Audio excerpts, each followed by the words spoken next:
आपको दीपों की संख्या दुगनी कर देनी चाहिए, क्योंकि एक तो दिन छोटे हो गए हैं, इसलिए आपको थोड़ा और प्रकाश चाहिए अपने दैनिक कामकाज के लिए। दूसरा, ये इस बात का संकेत है कि आप अपने जीवन में रोशनी बढ़ा रहे हैं।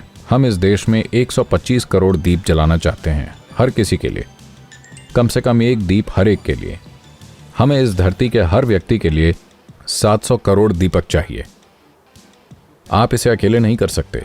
आप इतना जरूर करें, एक अपने लिए, एक किसी ऐसे के लिए जो आपको प्रिय है, और एक किसी ऐसे के लिए जिसे आप पसंद नहीं करते। भारत के त्योहार अतीत में इस तरह से बनाए गए थे कि इस संस्कृति में हमारे पास 365 त्योहार थे, क्योंकि हर दिन त्योहार मनाने के योग्य है, तो हर दिन एक उत्सव था। लेकिन धीरे धीरे हम खेती करने वाले परिवारों से ऑफिस जाने वाले परिवार बन गए। तो अब जब केवल सरकार छुट्टी देती है तभी त्योहार होता है, वरना कोई त्योहार नहीं होता।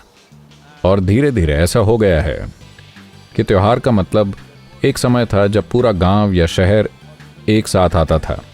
ये मिलन का समय होता था, साथ होने का समय होता था, खुशी और उत्सव का समय होता था। लेकिन आज त्योहार का मतलब है अधिक खाना और टीवी पर सिनेमा देखना।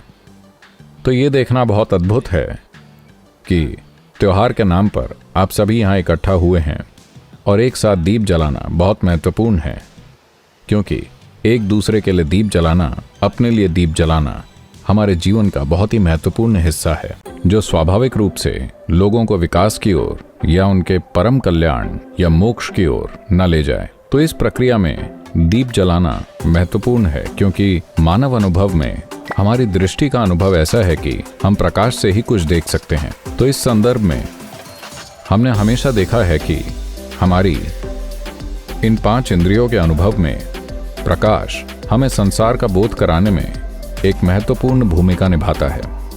अगर प्रकाश न हो तो हमें अपने आसपास की किसी चीज का अनुभव न हो। तो इस संदर्भ में प्रकाश महत्वपूर्ण है। लेकिन इस दिन का महत्व सिर्फ प्रकाश की वजह से नहीं है, सिर्फ दीप जलाने की वजह से नहीं है। ये उस यात्रा की शुरुआत है जिसे हम कैवल्यपाद कहते हैं।